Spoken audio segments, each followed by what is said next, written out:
In the Global Wrestling Federation, the Light Heavyweight Championship Tournament is open to all competitors, 237 pounds and below.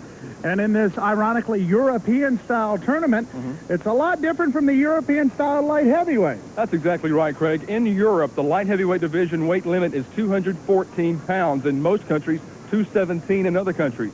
Here in the United States, prior to the arrival of the Global Wrestling Federation, the weight limit was 224. Now, in the GWF, the weight limit for the light heavyweight division, 237 pounds. That will allow any wrestler up to and including 237 pounds to enter in the light heavyweight division. That's going to put a lot of these big fellas in there with these little smaller wrestlers. Great, interesting action. So let's take a look at the brackets. In the first round, Chaz will go against Ed Robinson. Robinson, an unpredictable character. Calls himself the psychotic Ed Robinson. He's up against Chaz. Chaz, a great-looking athlete. A true light heavyweight, probably about 220, but well-built. Could be a dark horse.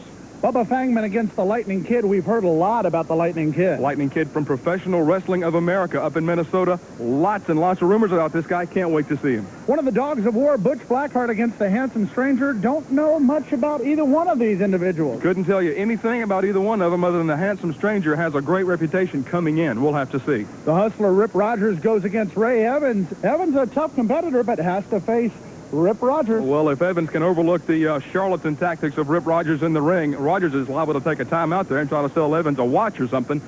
Either way, that's going to be a great match.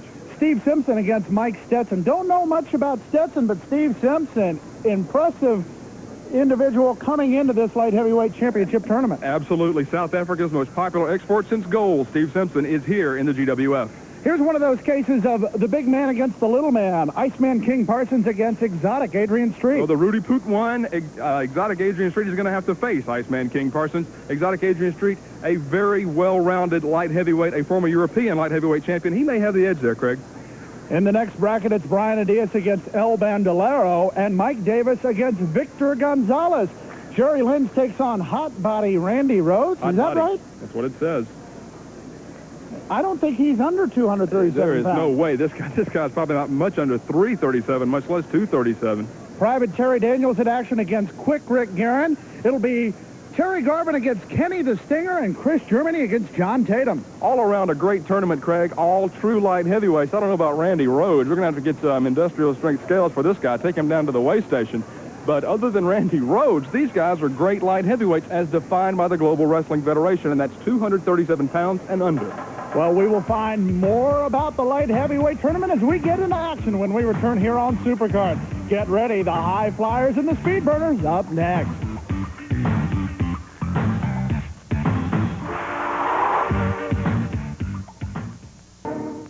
All right, they call themselves the Cartel. The boss keeps telling them what to do, and you tell me there's going to be a new member, so it's time to put up or shut up. Number one, who is the boss, Muck and Sing? The time to put up and shut up is for you, Pedicino.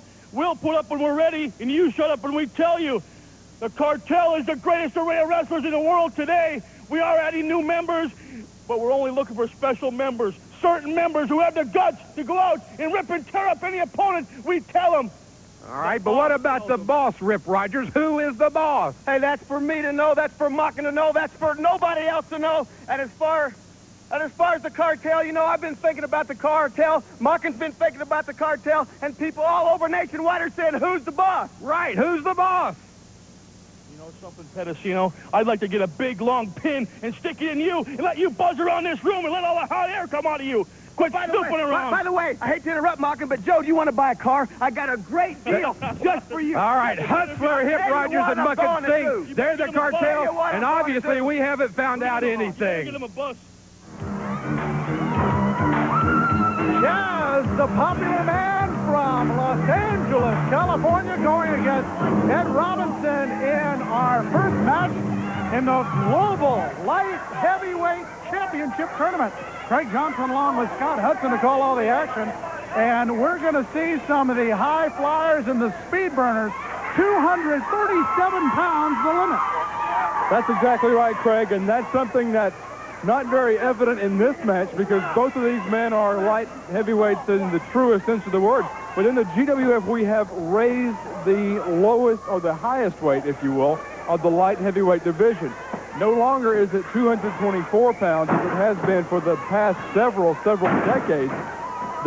You can be anywhere up to 236 pounds to be in the light. 237. 37? 237 was the thing I was given right before today's tournament. 237 pounds. That's something new. That's going to allow a bunch of new wrestlers in the light heavyweight tournament that may not have been light heavyweights in other federations. Yeah. Let me say that very quickly. Not necessarily new wrestlers to you fans at home, but new wrestlers to the light heavyweight ranks, like John Tatum and Iceman King Parsons. Two wrestlers you certainly haven't seen wrestle in light heavyweight divisions recently there will be in this tournament. Now let's get to the action in the ring. Chaz with the elbow flying into Ed Robinson in the corner. Robinson reverses. Chaz goes over the top, goes over to the other side. The flying cross body block. Count of one, count of two by Rick Manning. This Chaz is a good-looking youngster, Craig. Obviously, he spends a lot of time in the gym. He's a junior heavyweight. What can we tell you? He's a light, coming in about 200 pounds even tonight, I think, Craig. Really having a great time of it in there. The fans love him. The women love him. He's a popular light heavyweight here in the GWF. He held a regional light heavyweight championship in the southern Texas area. A title that, as a matter of fact, he still holds. Going to work on the left arm of Ed Robinson is Chaz. We've seen some fast action already. I am confident our very capable camera crew can keep up with these guys, but this will be the toughest test they've had.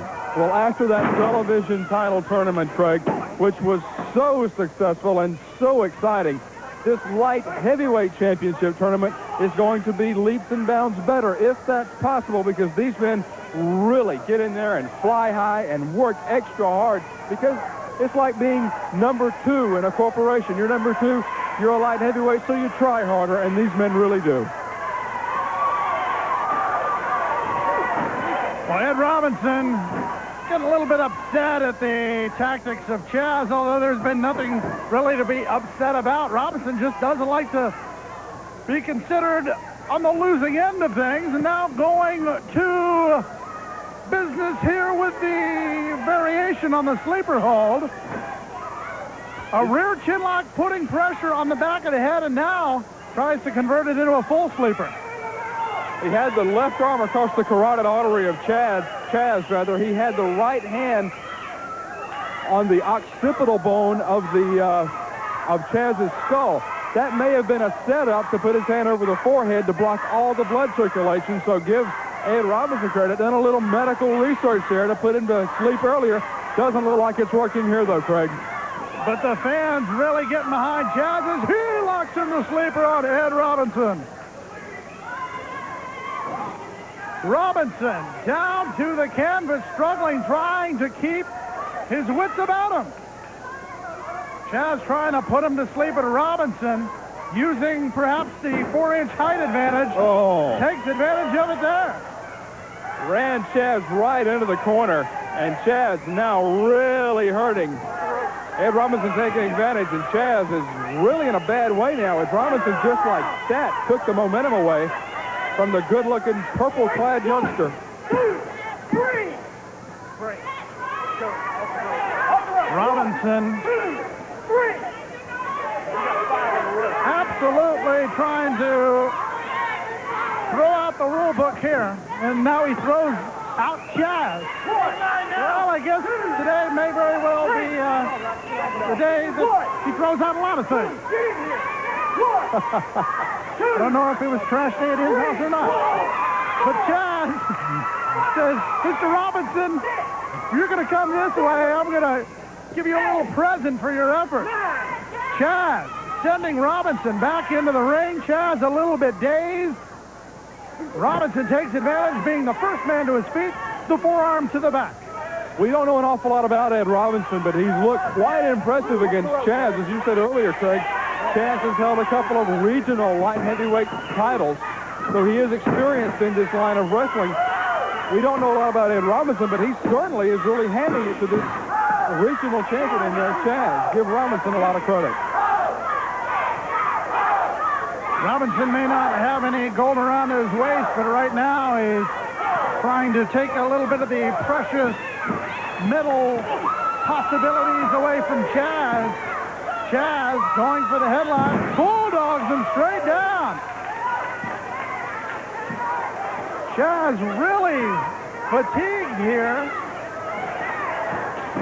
but is getting the best of Robinson. Oh, tried to go for the backdrop. Robinson tried to fight out of it. Chaz still got him over top, comes down with the elbow, and Chaz picks up Robinson. That might be a mistake.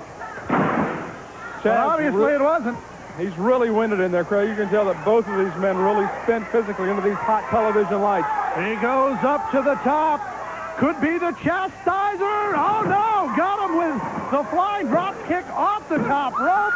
Count of 3 by Rick Manning, and Chaz will move on in the tournament. Ladies and gentlemen, the winner of the match, Chaz! We will see the Lightning Kid in action when we return.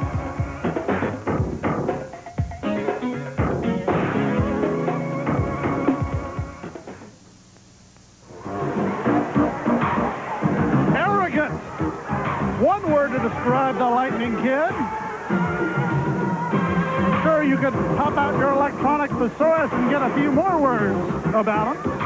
Not many that we could say over television, Craig, but he would be best described by all of them, I'm sure.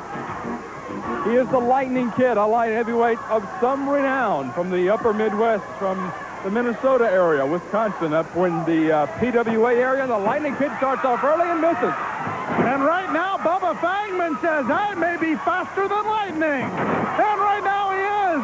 Lightning Kid wants a TO, baby. Lightning Kid is hot. This kid is upset.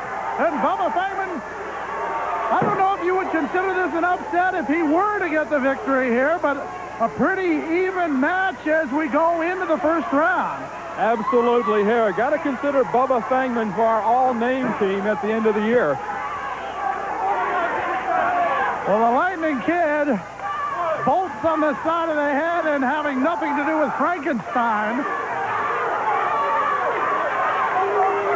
Is just going around ringside, just trying to figure out how to attack Bubba Fangman. Now, what kind of move is that? Obviously, the dancing machine. Oh, watch boy. him get down, watch him get down. Well, unfortunately, he's back up again, and now he's going to come back into the ring against Bubba. The Lightning Kid, there's a good look at Bubba Fangman. Lightning Kid on the outside, just now crawling back in. Lightning Kid personally trained by Denny Terrio of Dance Fever fame. Oh, I wondered what happened to Denny. We haven't seen him in a while. Oh, now get a load of this, would you? He's crossing the fingers. Watch out, Bubba. Oh, the fans just won't leave this guy alone, Craig. I don't blame him, to be quite honest with you. Cross his heart, he doesn't have one. Oh, please. Did you buy a used car from that guy? No, but how's yours from Rip Rogers running? I don't even want to get into that again. I think this kid and Rogers have got into business together or something. The Lightning Kid, nice fireman's carry, goes into the side headlock. Fangman will have none of that as he kicks out. The Lightning Kid now claiming that there might be some foreign substance, some slippery substance on Bubba Fangman. Well, I thought only snakes were greasy like that, and the Lightning Kid is more snaky than Bubba Fangman ever wants to be. Now look at these nice chain wrestling moves by the Lightning Kid, apparently. When he wants to wrestle, he does it very well. Well, you can tell the Lightning Kid knows what he's doing in that ring, Craig. Any amateur wrestler out there watching this match will tell you those float-overs, those go-behinds, those chain wrestling maneuvers, like you said, those aren't easy to accomplish on a mat, in a ring, wherever. And so the Lightning Kid obviously is a talented man. He just takes those shortcuts, and he has that attitude. His talent does not stop in the wrestling ring. A black belt in Taekwondo, Judo, and Sambo, which is a form of submission wrestling, which you'll see over in Japan quite a bit. And the Lightning Kid showing off his physique. Nice reversal by the Lightning Kid. the kid fool you. He may look lanky, but his attitude makes up for it. Sends him in, clothesline. And once again, there's one of those clotheslines where when the kid delivers it, he actually goes up in the air rather than down. It's a different variation. People say, oh, you've seen one clothesline, you've seen them all. But we haven't seen anything like the Lightning Kids because he takes off into the man. There's some of those karate kicks to the side of the head of Bubba Fangman. Very reminiscent there of Akira Maeda in Japan. The drop kick, nowhere to go for Bubba Fangman. Most drop kicks, you have a place to fall back on. Nowhere to fall back there. The Lightning Kid sends Fangman. Hey, the kid missed. Fangman comes back with a flying clothesline. Count of 2 by senior referee Sean O'Brien. And Fangman caught the clothesline almost across the chest of the Lightning Kid, and that looked to be a little bit more effective because the kid doesn't have that big a chest. Fangman brought him down all the way with the force of the chest, and that's almost something like the Bully Blaster, maybe. It just shocks the system. A good move by Bubba, but now the Lightning Kid back in charge. The kid taking advantage with a version of the abdominal stretch. This time Fangman on the canvas with his knees, but you'll notice the kid wanting to re-quaff, I guess you would say, Bubba Fangman. Well, now get a load of this honesty, would you? A Lightning Kid pleading his case before senior official Sean O'Brien, who will have none of it, believe me. The kid, high elevation there as Bubba Fangman nails the kid with the backdrop. Fangman ready for business. Going after the kid. Oh, beautiful knee lift. Reminiscent of Mr. Wrestling number 2. Only a count of 1 as the kid has his wits about him, gets the hands on the bottom rope. One of the tricks of the trade, know where you are in the ring at all times. It is an automatic break if you grab hold of the rope. Whether that's fair or not, whether that's a cheap way out, that can be argued. But when you're grabbing hold of those ropes, the other man has to release the hold, and the kid knew where he was. The Lightning Kid having the inner thigh worked on by Bubba Fangman as he has him in what looks to be the start of a figure 4, but right now it's just a toe hold. Putting pressure on the knee, however. Oh. And the kid says, hey, here's a way to get out of it. Oh, boy. What is that? He's not the Karate Kid. The Lightning Kid I know about. Karate Kid I saw on HBO. And there it is, the belly-to-back suplex. Count of 2. Some places that's called the Dragonfly suplex. Absolutely. Into the ropes goes Bubba Fangman. The kid misses with a clothesline. Comes back with a spinning leg kick. Rolls him over in the half Nelson. Count of 1, count of 2. But Fangman gets the shoulder. No, count of 3. I thought Fangman might have gotten the shoulder up, but O'Brien's hand does come down to the mat, and the Lightning Kid goes out. Back with the news center when we return.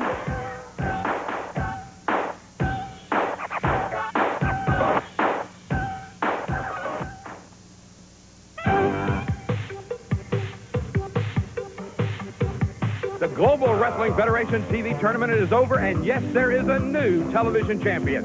Hello, everyone. I'm Joe Pedicino here in the newsroom backstage at the Global Dome, and there's lots of news going on in the world of professional wrestling, and we're going to bring it all to you right now. There is a new television champion. He is, of course, the Patriot. The crowd went wild when the Patriot defeated Buddy Landel to become the first ever television champion of the Global Wrestling Federation. But now, it's time to move on to the light heavyweights. You know, the Global Wrestling Federation has upped the weight limit for light heavyweight. It is now 237 pounds. That is going to mean there are going to be quite a few new competitors who will be able to enter the light heavyweight ranks. You will see new faces. Who is the favorite for the tournament? Many choose Iceman Parsons. That's right. The Iceman is down under 238 pounds. He is in the tournament. A lot of people think he is the favorite. But what about John Tatum? He tells me he had to lose 8 pounds to get down under that weight limit, but he is in the tournament too. But let me tell you something. I want you to watch out for a young man by the name of Jerry Lynn. Jerry comes from the Midwest. He's been one of the top light heavyweight stars in the Midwest. I feel like he is the possible favorite in that tournament. Another new face to the GWF from Monte Carlo. He's a man of mystery. He's called the Handsome Stranger, and we want you to be looking out for that. Right now, speaking of handsome, how about Macho Man Randy Savage? Congratulations going out to the Macho Man and Elizabeth. As you know, recently the Macho Man proposed, and at SummerSlam, it looks like there's going to be a wedding, and didn't Elizabeth look great when she said yes? The only question I have is, will we know her as Miss Macho? We'll have to find out. Next time, right here on the News Center, we're going to be telling you more about the big tournament, more about the light heavyweights, and we will be talking to you about who the favorites are in the light heavyweights tournament. We'll be back next time on the News Center, right here on the Global Wrestling Bet Network. But right now, we're back to more action.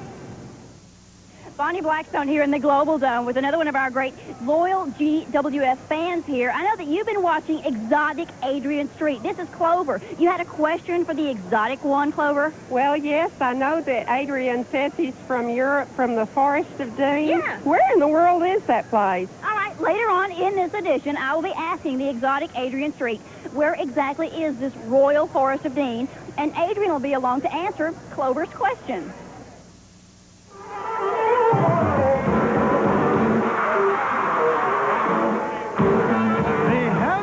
Stranger, suave, debonair, and boy, do the ladies love him. Rose for the lady. Come on. Well, wearing the mask. I know we're going to have to know a lot more about the handsome stranger. Absolutely. A kiss of the hand. What a romanticist. A who? Romanticist. One who practices that of romance. I was going to say I'm partial to the blue period of Picasso myself, but you want the romanticist? Have at it. You know, it's never this easy for me.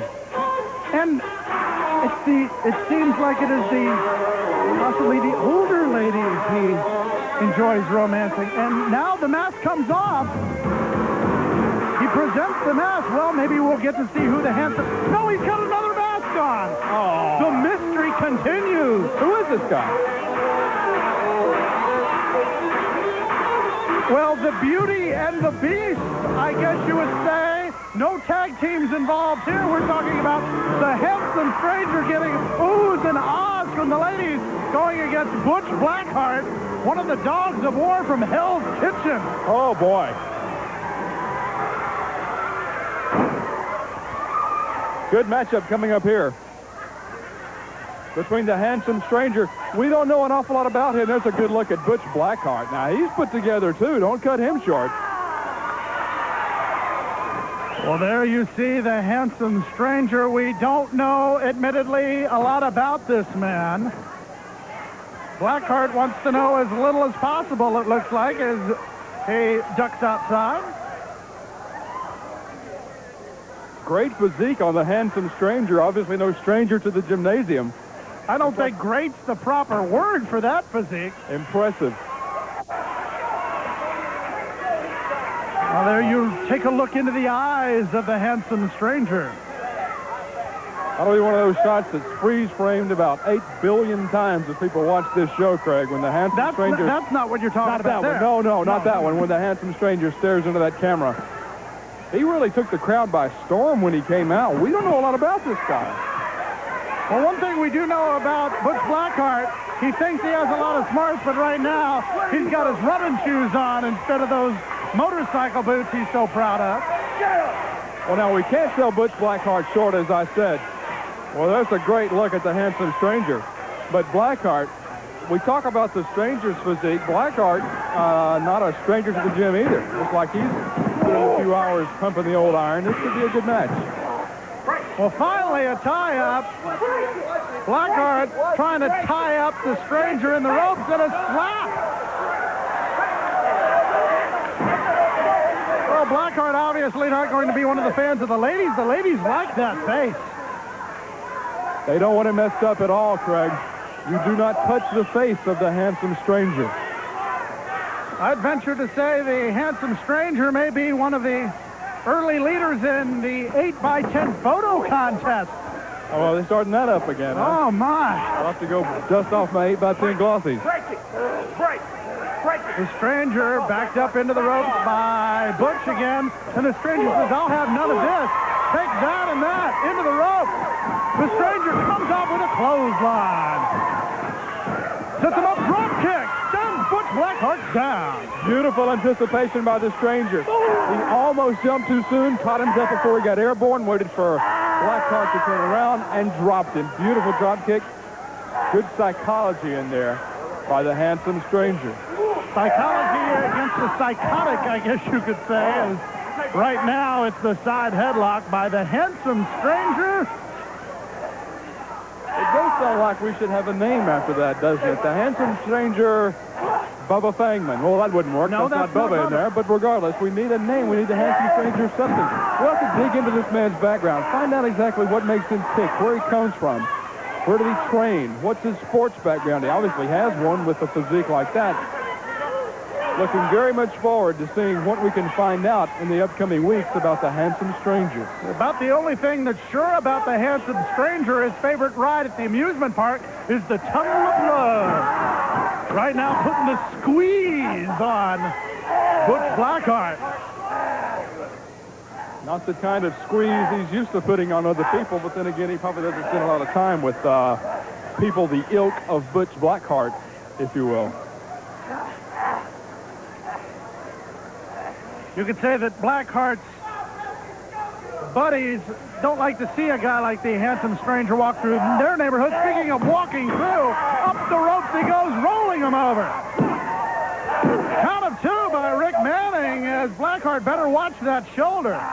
I'll tell you how you can tell somebody who is dedicated to training, Craig, and this is something you can look for. The upper body. A well-toned upper body, sure. That's not easy to get, but you can tell somebody's in the gym. If their legs are developed, if they have the big upper thighs, the well-defined quadriceps, femoris, all the upper leg, the thigh muscles, the quads, that's somebody who trains seriously. Not somebody who's doing it for looks, but somebody who is serious about training. Take a look at the handsome stranger. You can look at his legs and tail. You can look at his upper body, obviously, but look at the man's legs. He is serious about training. Only one healthy way to get a body like that. That's about 5 hours in the gym every day. That's absolutely right. Handful of tides. Rick Manning sees at that time, says, no, you're not going to get away with that, Mr. Blackheart. Blackheart with unorthodox wrestling gear, the leather chaps, the blue jeans, a little bit of metal in that belt, which he may use to his advantage. The stranger has been keeping the pressure on the temples of Butch Blackheart, and somehow Blackheart tries to, once again, go after the face of the handsome stranger. Don't you bet that Blackheart took a lot of ribbing when he was a kid with a name like that. He knew he wasn't going to grow up to be an evangelist or, a social worker with a name like Blackheart. Off the road. Get him off the road. A first name like Butch. Open the fist. Well, the handsome stranger, after having the side headlock, gets the reversal, picks him up, backdrop, sending him over. The stranger, adjusting the mask, may have been feeling the effects of the shots to the midsection there, but goes right back to work, snaps him over, and keeps the pressure on the temples. What is the significance here, Craig, and you may know, I certainly don't, of tying the ribbons or whatever it is around the bicep area of the arms on the handsome stranger? What's the significance of that? All I know is that if I tied ribbons around my biceps, they'd slide all the way down to my wrist. That's not an answer to the question, but it's one I'll accept. Mine are the same way. Looks something along the lines of tinsel on a bare Christmas tree, as far as I'm concerned. Keeping the headlock on the balding head of Mr. Black. Oh, I'm sorry. I don't know how sensitive. No offense taken. Blackheart trying to take a little bit out of the chest of the handsome stranger. Oh, pretty kick by the stranger, who once again is feeling the effects of the shots to the midsection. Tries one of his own. Locks in the side headlock. Sets him up for a suplex. No, this stranger is going to send this man to the shower. Nice locked up suplex by the handsome one. Ladies and gentlemen, your winner of this match from Monte Carlo, the handsome stranger. Who is that man?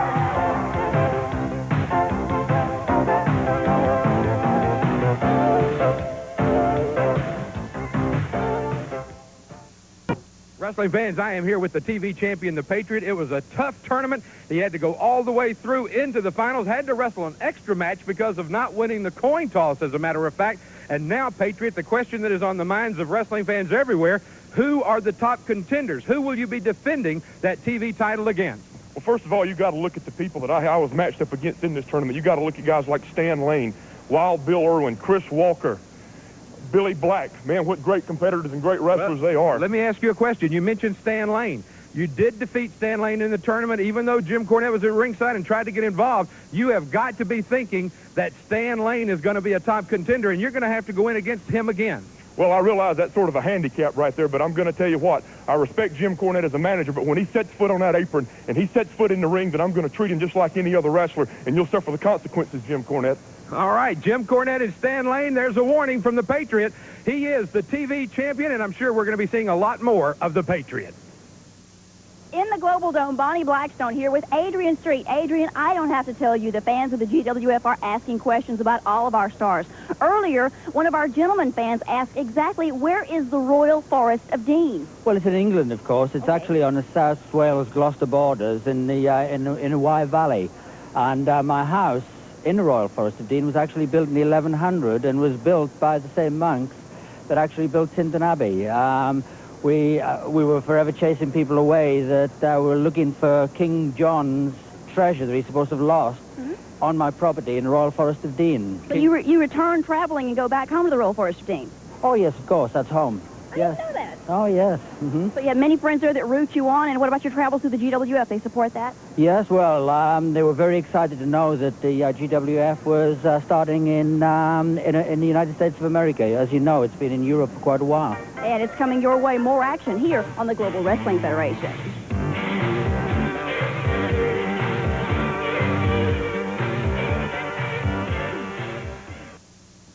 From Seymour, Indiana, their favorite son. I understand just a couple of more weeks from now they're going to build that statue of Rip at the Seymour City Hall.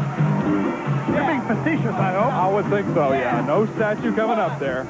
Something you have to admit, though, this man, as many bodybuilding titles as he claims to have won, honestly, I think he may have won a couple with a physique like He was that. Mr. Mid-America several years ago. That was back when he was competing against the likes of Abraham Lincoln,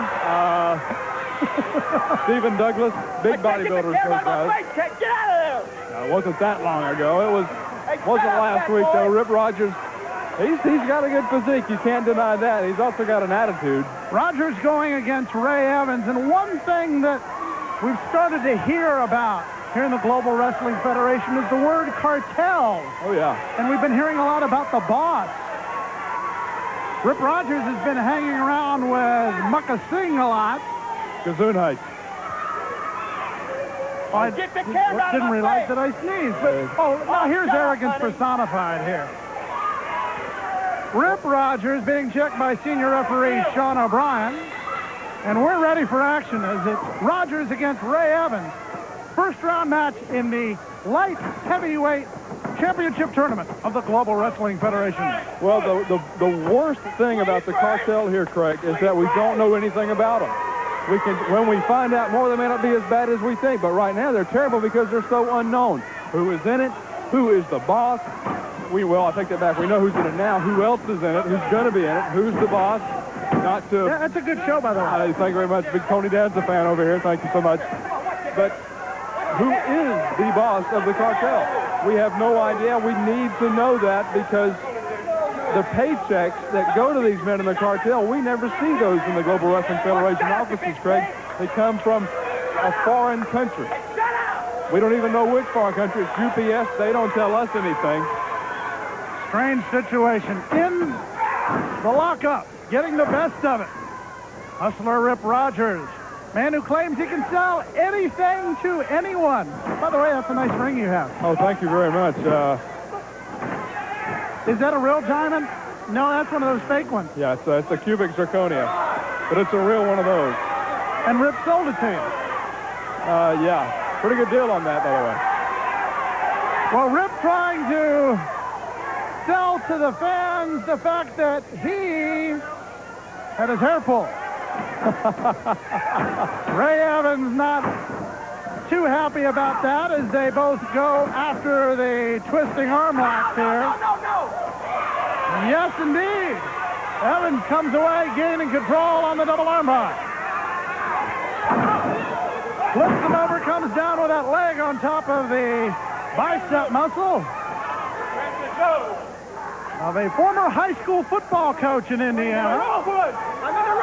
I understand that he sold the team faulty equipment, and that's why they fired him. Can you imagine trying to get inspiration from someone like Rip Rogers when you're a young, impressionable 17-year-old high school football player? Well, those chops giving some inspiration to Ray Evans as he comes down, misses with the elbow. Unforced error gives Ray Evans the opportunity. Couple of chops and scurrying is hustler Rip Rogers. I think it's a coincidence that you have a bedroom suit that goes back to Louis XIV. And Rip Rogers has a refrigerator that goes back to Sears on the 18th.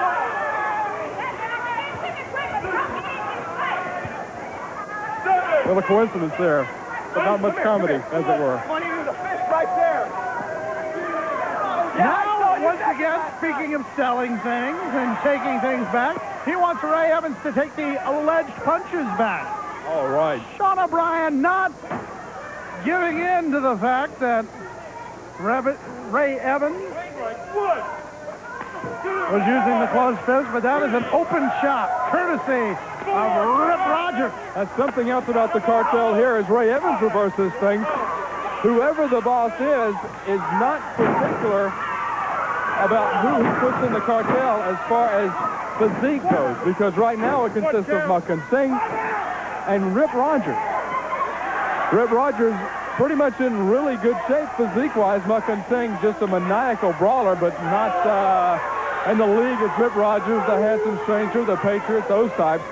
So he must be looking for something that we can't see, something that links Rogers and Mukun Singh. Wonder what that is. Right now, the cartel representative going after the light heavyweight championship is hustler Rip Rogers, who uses his head on that occasion. Well, I have a good feeling Mukun Singh will not be in the light heavyweight tournament. Roll up there. Oh, Evans gets the leverage. Count of one, but hustler Rip Rogers able to slither out. But then again, if Mukun Singh has a gut feeling, the stock in Palmyra Park Hospital goes up 38 points.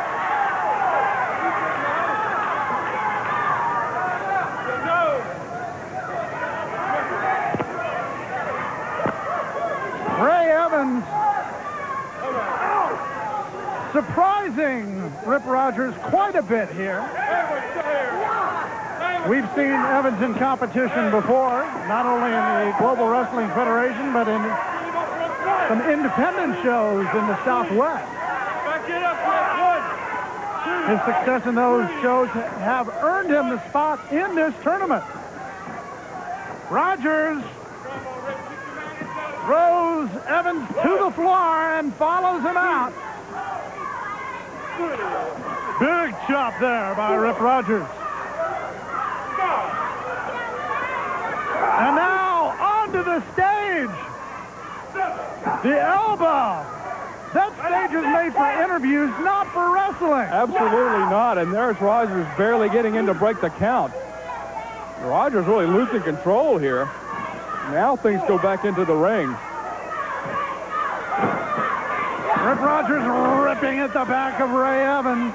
Maybe a little of that Mukun Singh influence in Rip Rogers, taking matters outside of the ring onto the stage here. That's something we could expect to see out of Mukun Singh. So maybe a little cross-training there between these two men of the cartel. Evans goes in, big boot coming up by Rip Rogers. Rogers sets him up for the suplex and nails it. Admiration Society of One, courtesy of the Hustler. and a headbutt between the shoulder blades. Thinks he has the cover. Count of 1, count of 2. He's his own biggest fan, Craig, no doubt about that. Thought he should have had the 3, and it was a real pinning combination and not just some pose down in there. He would have had it. Evans able to reverse. Rip meeting the turnbuckle a little bit more than he'd like to. Oh, boy. By now, they're best friends. Evans, reversal by Rip Rogers. Gets him set up. The hustle. Rip Rogers, a man stuck in the 70s, loves to do the hustle, and this dance is over. Global Wrestling fans, the winner of the match, Rip Rogers. Craig Johnson back with you, 2 members of the cartel. The man making it into the second round of the light heavyweight tournament. It's the hustler, Rip Rogers. And a great win for myself, if I do say so myself. You know, Mockin', he's a part of the cartel. He's happy for me. I'm happy for me. And the boss, that's right, the boss. The leader of the cartel, he's happy for me because I've advanced to the next round of the light heavyweight tournament, and it's a great day for the cartel. That brings up a good question. And what question is Who that? is the boss? Oh, wait, you know something? The boss likes coming out here and giving us money. He likes giving us cars. He likes presenting us with the greatest gifts in the world. You know what I wish he could do? I wish he could find some place to replace a bozo like you. If we need to get a few bucks, I might take the money out of my own pocket. You know, they could get rid of a dummy like you and put a broomstick here and tie this on there. It's none of your business who the boss is. We'll tell you. We'll tell important people when time is due, and you're not an important person, so you just have to hear about it when it happens, Craigie. We've heard about the cartel. I think the audience deserves to know who this boss is. I don't care what the audience thinks. You could tell those pea-brains right now, and they're going to forget in a half hour anyway. They'd have to go home and draw a picture on a chalkboard and try to remember who the boss is. Tell the audience. Could you imagine telling the audience? Well, obviously, I'm not getting anywhere with If it's anything over 3 letters, they couldn't remember it anyway. They can't spell no, yes, or it. Well, I'm not getting anywhere with Mr. Singh here. I can't believe the nerve of you wanting to know who's the boss. Now, Muckin knows who's the boss I'm is. getting tired of you always sticking your nose in stuff and asking who the boss is. I'm getting tired of it. You don't need to be asking that kind of stuff. Just a minute, Mark. You and them $2 ties and them $5 suits, you don't need to know nothing. Just stand out here, clean your glasses once in a while, and shut up. Let me settle this my way. Let me tell this my way. How would you like to buy a house? How would you like to buy a used car? How would you like a new Rolex watch?